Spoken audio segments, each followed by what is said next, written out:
A clash at Metro Council. You're not from here! City leaders clearing the chamber as self-proclaimed white supremacists take the floor. You're not welcome here. Not a first for Nashville. The call for change as hate groups make their presence known. How is it not an expectation or a quota? It's illegal in Tennessee, but one town in the mid-state is accused of using what looks like a ticket quota. The changes after a Fox 17 News investigation. Fox 17 News starts now. Middle Tennessee's only primetime news. This is Fox 17 News at 9, your Code Red station. You guys are New tonight, a self-proclaimed hate group kicked out of the gallery at tonight's Metro Council meeting. The group clashing with not only council members, but others in the chamber. Fox 17 News' Caitlin Miller joining us live from the Metro Courthouse after watching this all unfold tonight. Some tense moments here, Caitlin. Yes, Megan. Well, this self-proclaimed white supremacist group tried to approach a lot of people ahead of tonight's Metro Council meeting. And then when the meeting got out of hand tonight, they had to ask everyone to leave the chamber. And then this chaos continued outside of Metro Courthouse.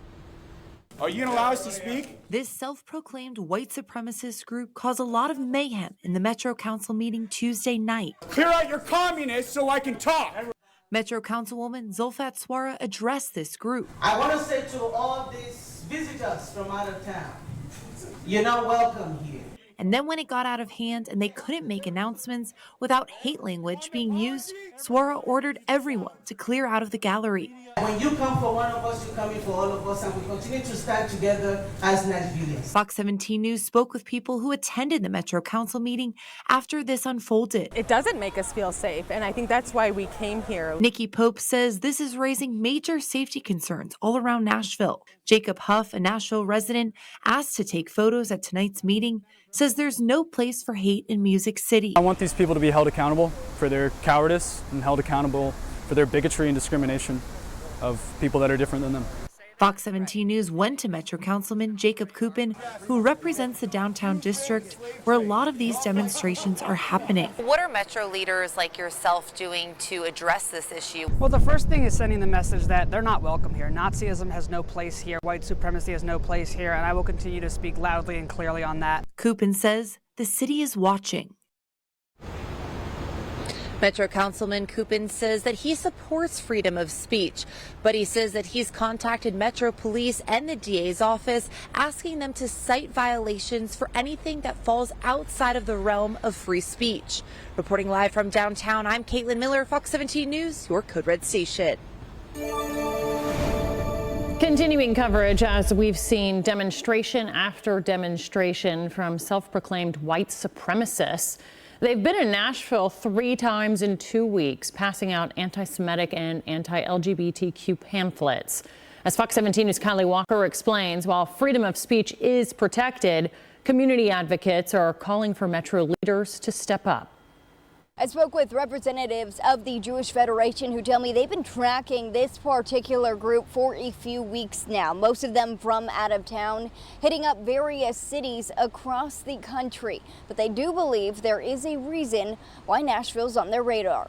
On Monday, a group of people were seen waving what appeared to be Nazi flags over a Nashville interstate. It comes just after a march over the weekend and one last week sparking outrage across Nashville. There have been multiple instances of anti-Semitic flyering, multiple bomb threats made to our community institutions and synagogues, and multiple marches involving hate. Rabbi Dan Horowitz of the Greater Nashville Jewish Federation would like to see some accountability. People say, well, why do these people want to come to Nashville?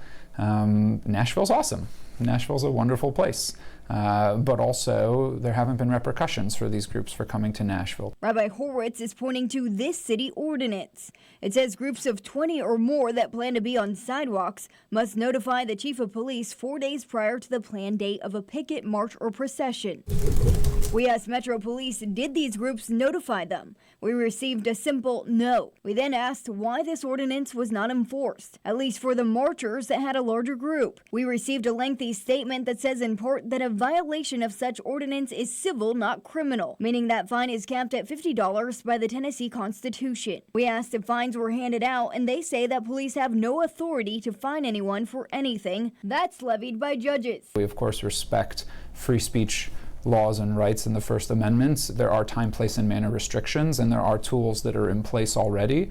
And what we want is for the rules that are in place to be enforced. And as the rabbi requests more actions from our city leaders, we asked the mayor's office if the city will start enforcing this ordinance. His office directed us back to police. For all our previous coverage on these events, we have this on our website, fox17.com. For now, reporting in Nashville, Kylie Walker, Fox 17 News, your Code Red station. And we want to know what you think. Should Metro Nashville act if groups are not permitted to hold public demonstrations or marches? And we've had 382 people weigh in on this. 77.2% say yes, 22.8% say no. This poll's still live, so you have time to cast your vote if you'd like to weigh in. Just scan the QR code there on your screen. It will take you over to our X page, and we'll show you updated numbers here tonight in 10. This judge belongs in jail with no bond until she can explain how she can let a murderer free on the street. In Operation Crime and Justice, a murder victim's father continues his pursuit to hold the Davidson County judicial system accountable. He says these pictures should have been enough to keep her accused abuser behind bars.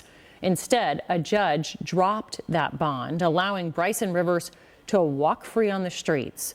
Police say that he then hunted down his ex-girlfriend, Lauren Johansson, killing her in Mississippi.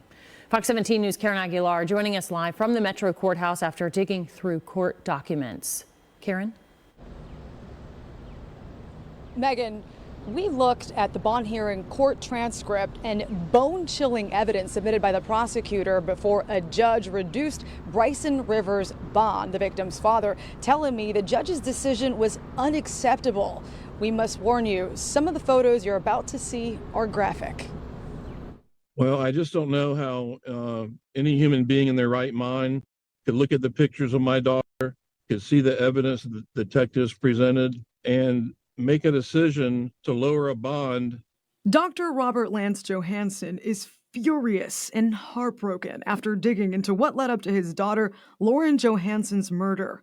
Fox 17 News going through transcripts, including this March 13th bond hearing in Nashville. What's described as graphic Metro Police body camera video submitted to Judge Cheryl Blackburn showed Bryson Rivers attacking Lauren back in December inside of a car. Also given to the judge were pictures of her injuries that Metro Police say left her eye swollen shut and a gash on her head from potentially Rivers' gun.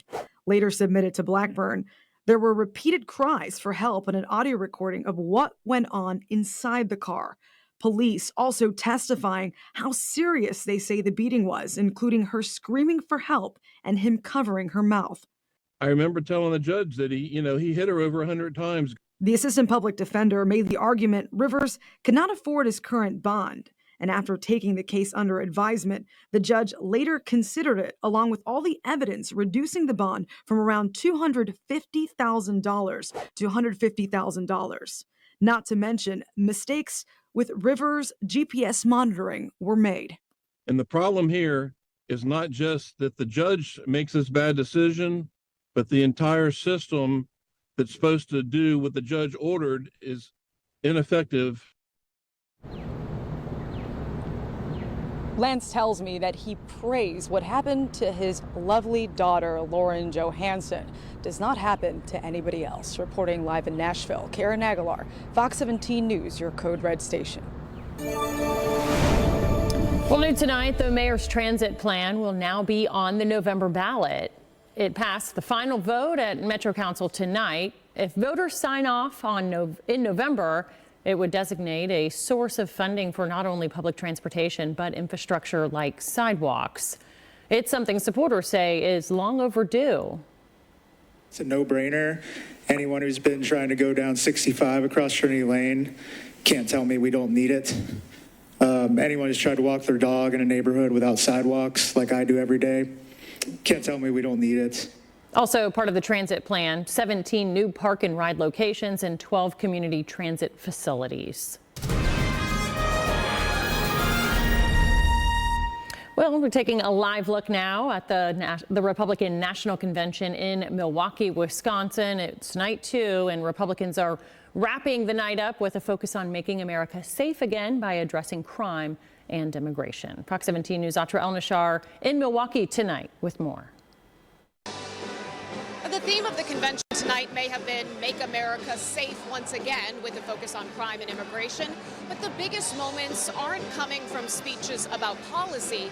Instead, the story of the night is how the Republicans who were once Trump's biggest rivals are showing up here to fall in line with the party.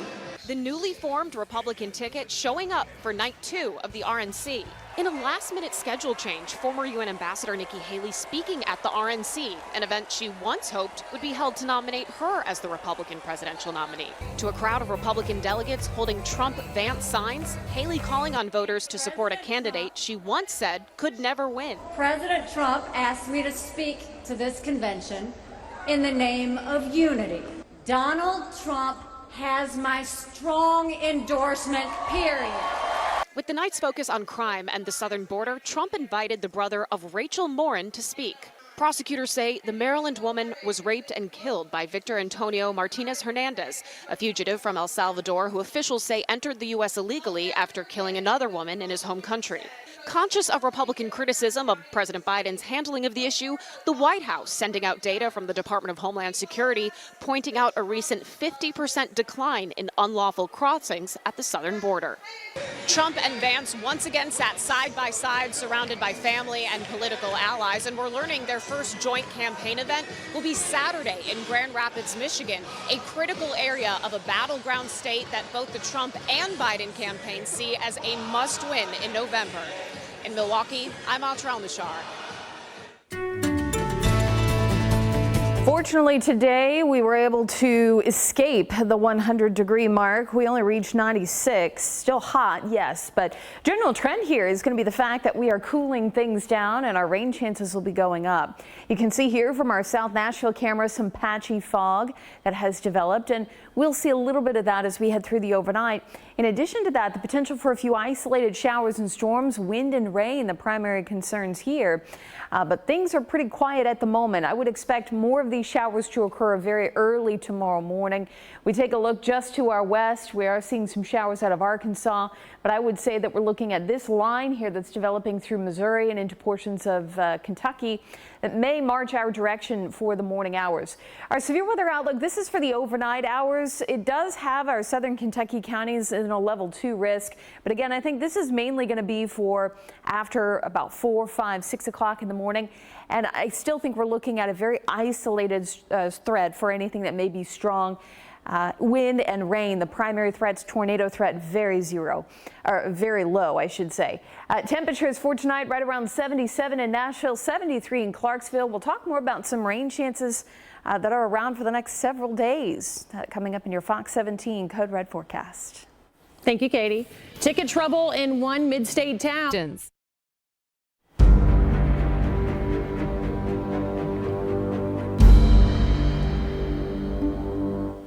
It's illegal for law enforcement here in Tennessee to have ticket quotas. Fox 17 News uncovered one town in the mid-state that appeared to be funding a police expansion based solely on ticket revenue.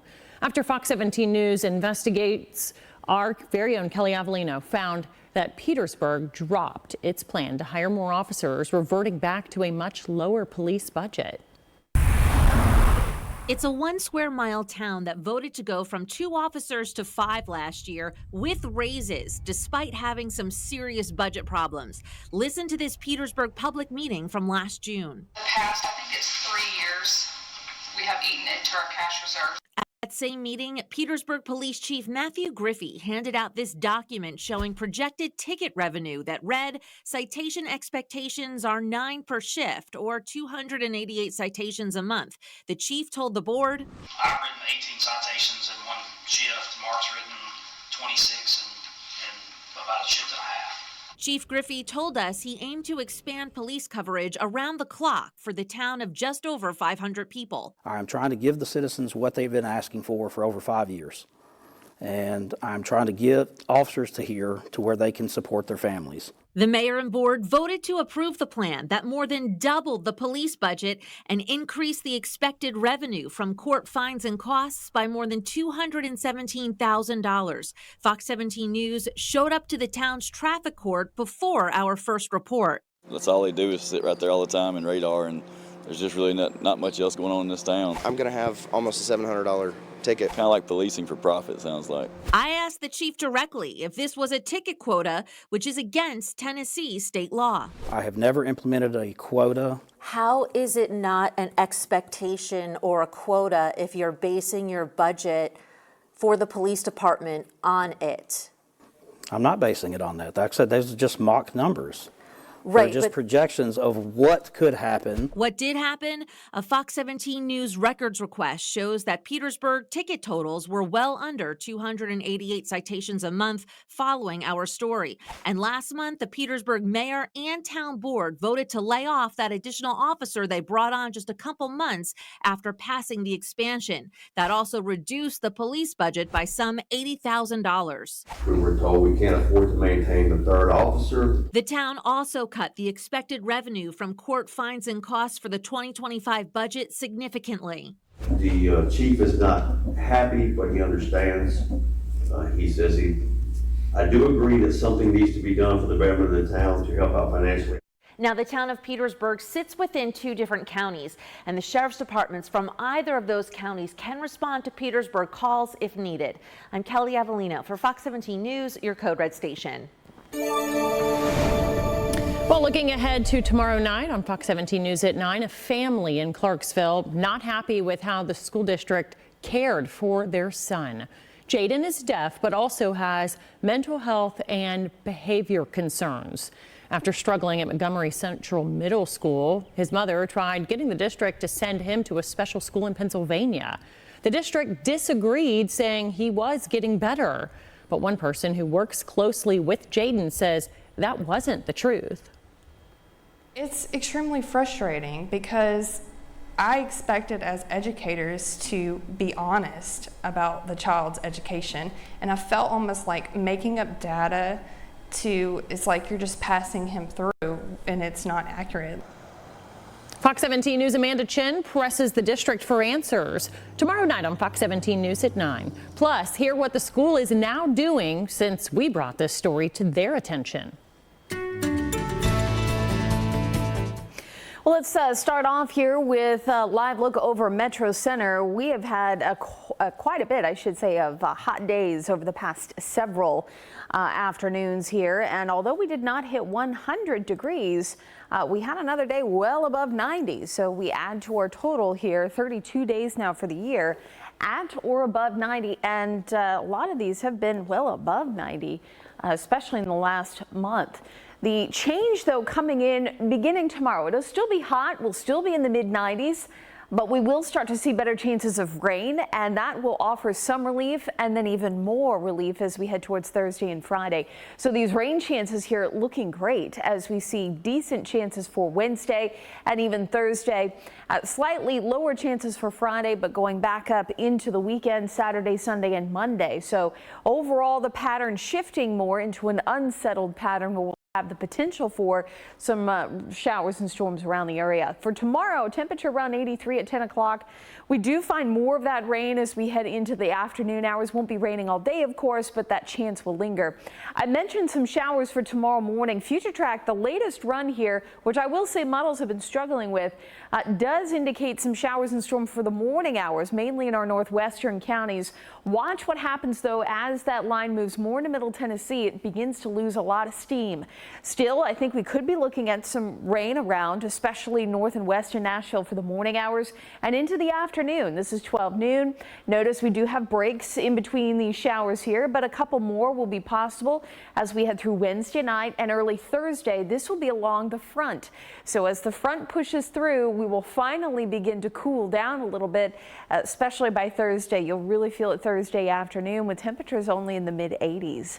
We'll talk more about how this will affect the humidity over the next few days. Coming up in your Fox 17 Code Red forecast. I'm Kayla Gaskins in Washington. Coming up, we're learning new details about the actions of the would-be assassin. Well, the Secret Service remains under intense scrutiny tonight after the attempted assassination of former President Trump. As an entire nation now questions how an armed 20-year-old made it onto that rooftop, leaving the former president wounded. Fox 17 News, Kayla Gaskins, breaking down the investigation. And by the way, we want to hear from you. You can scan the QR code that will appear here shortly on your screen to weigh in.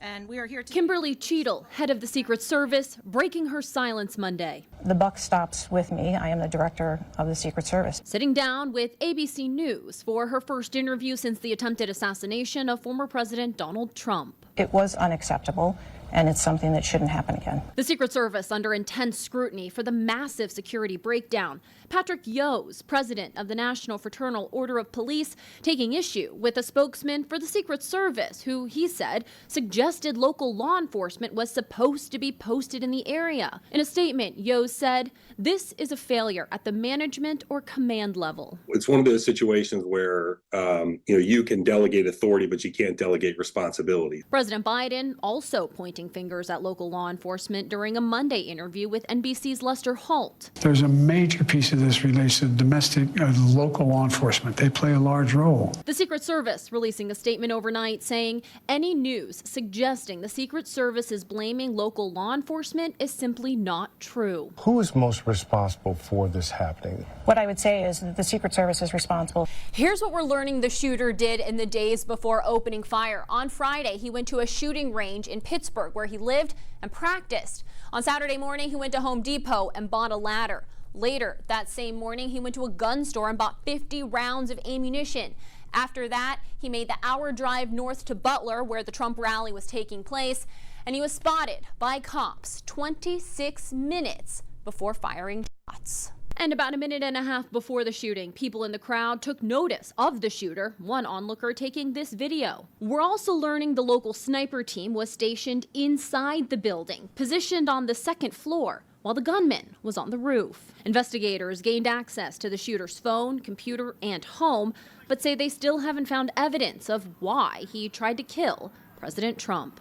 In Washington, I'm Kayla Gaskins.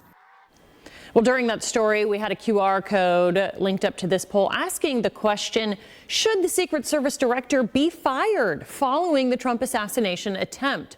The results here on your screen, 663 people weighing in. An overwhelming 90.5% of respondents say yes, the Secret Service director should be fired. 9.5% say no. Still to come tonight, a dangerous situation, how you can help dozens of animals. New tonight, a jet ski accident on Old Hickory Lake near Creighton, claiming the life of a young person. The Wilson County Sheriff's Office says that a juvenile and an adult on a jet ski were injured on the lake around 4:30 this afternoon. That young person rushed to the hospital but did not survive. The adult taken to the hospital for observation. Well, the Nashville Humane Association feeling the heat tonight after its air conditioning unit went out, leaving the animals in a dire and dangerous situation. The Humane Association says the AC unit in both the main cat and dog areas went out, and they don't believe it will be fixed until possibly the end of the week. Without AC, they say it's just as hot inside as it is outdoors right now. They're asking the community to help them by fostering pets to get them out of these hot conditions. We put out a plea this morning, and we've had about 300 people reach out to us just wondering how they can help, how they can foster, adopt. People have brought us cooling mats and offered to bring us fans. We even had somebody bring us ice cream for our staff earlier and popsicles. So our community always steps up for us. Well, so far about 40 to 50 pets left earlier in the day with fosters, and the Humane Association says that it still has about 30 more pets to go to try to get out of the hot rooms. You can help by offering to foster or adopt your next best friend. A very warm day today. We ended up at 96 degrees, and the good news is we will have some cooler weather on the way. Not so much tomorrow. We should still reach the low 90s, but it'll be Thursday that we really start to feel the difference in the air, and of course the chances for rain that'll be around too. I thought it'd be interesting to take a look back here since we're now halfway through July.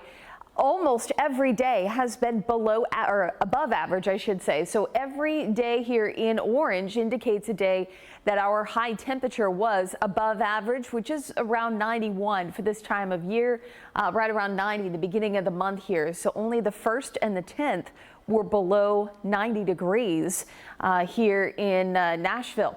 As far as rain goes, this one hurts. We haven't had very much rain at all. Only 3 days of the first half of the month. In total, we've had 0.32 inches of rain, a deficit of almost 2 inches.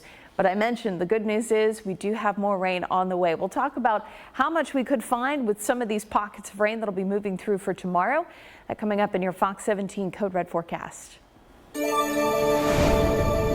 In politics tonight, President Biden in Las Vegas speaking at the NAACP convention as he works to secure the support of black voters.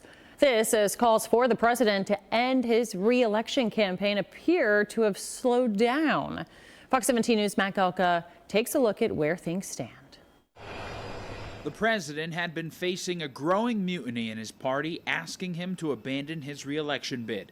The bad press came to a stop when there was an attempt on former President Donald Trump's life. Do you feel like you've weathered the storm on this issue of whether you should be on the ticket or not? Look, 14 million people voted for me to be the nominee in the Democratic Party. Okay? I listen to them. While the focus is on Trump and the Republican National Convention this week, two dueling Democratic forces are working behind the scenes. The New York Times reports the DNC will try to get Biden nominated through a virtual process as early as next week. It could come weeks before the party's mid-August convention. Meanwhile, California Democratic Congressman Jared Huffman told the outlet to try to squelch debate and jam this through is a power play of the highest order. Huffman had already expressed concerns about Biden's candidacy. If he decides that now is the time to pass the torch in the interest of everything that he's done and everything we care about, I will consider him a hero once again.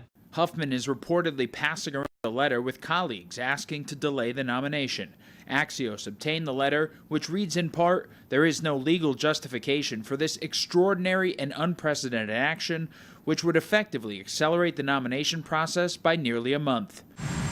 The president is still getting widespread party support. One of his biggest backers, Pennsylvania Senator John Fetterman, posted on social media for his fellow Dems to cut the. President Biden was hit with another bad public poll this week, this time out of Virginia, a state that hasn't voted Republican in 20 years. It showed that Donald Trump had a 3-point lead in the state, which is a total reversal from January when Biden had a 3-point lead. Reporting in Washington, I'm Matt Gelka.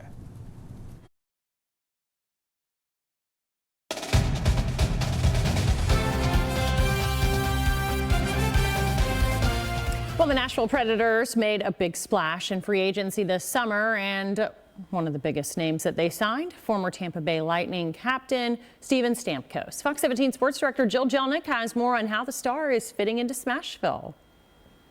Former Tampa Bay Lightning star Steven Stamkos was one of 3 big signings for the Predators this offseason, and arguably the biggest. Stamkos signing a 4-year deal worth $32 million to play with the Predators, which will be just his second team after spending his entire 16-year career with the Tampa Bay Lightning. Stamkos says it's going to take a little while to get used to the Preds colors and the Preds logo as opposed to a lightning bolt that he's worn his entire career, but he says he's excited to play for an organization that wants him and an organization that wants to win right now.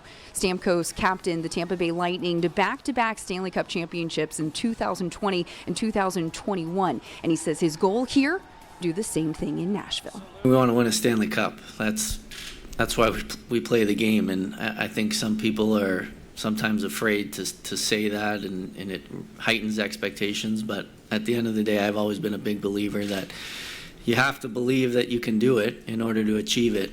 The expectation will be to make the playoffs and go on a run, and I think that's a pretty fair assessment of what this group can accomplish. One of the Preds' biggest area of weaknesses last season was their power play, ranking 16th in the league. Stamkos provides an instant upgrade to that area, having scored 10 or more power play goals in 7 straight seasons. I've been in the same spot for a lot of years on the power play, and tend to be in that position. But obviously, for me, my strengths would certainly be my shot and quick release. And with Forsberg, O'Reilly, Marcia shows here now, Nyquist. There's so many different combinations I think that can be thrown out there. But certainly an area that I'm very comfortable in, and hope to have the same type of production. Up next for the Predators is training camp at the end of this summer, and then it's full speed ahead to the 2024-2025 season. Preseason will start up at the end of September, and then the Preds' first regular season game will take place October 10th right here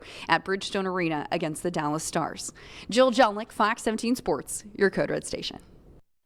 Well, SEC Media Days kicking off in Dallas this week, and today all eyes were on Josh Heupel and the Big Orange. Full-time starter and coach has liked the progress that he's seen so far. One of the best compliments you can give to a quarterback is when it goes from the practice field to the game field, it slows down for him from that game. He's had great urgency in his preparation all offseason. I'm really excited to see his growth and development as a young quarterback throughout the course of this 24-hour journey. Nuga at home. Still to come tonight, digging into what went wrong. The Tennessee lawmaker tracking down the security lapses leading to the assassination attempt on former President Trump. And local farmers concerned about their crops and their cattle. Tennessee Republican Congressman Mark Green, chair of the House Homeland Security Committee, is pushing for answers after the assassination attempt on former President Trump. Fox 17 News' Kelly Avellino sitting down with Congressman Green this weekend, where he spoke about the investigation. Yeah, I think that's the critical part of this, is to identify how the gentleman got on top of the shooter got on top of that building without being stopped. And as I just discussed with the head of the Secret Service, apparently local law enforcement had encountered him and were trying to get to detain him, but they couldn't get to him, and then they lost him in the crowd. He gets on top of a building. The Washington Post is reporting that a local law enforcement climbed the building and saw him, and then that's when the shooting began. But the assessment team chose not to cover that building, but to cover it with a counter sniper from the 8 o'clock position. Why? That's the question. Why? That building was so close. Why did it take so long for the guy who was supposed to cover it to actually see the shooter and engage the shooter? The guy got off 10 shots. So all of these are questions that our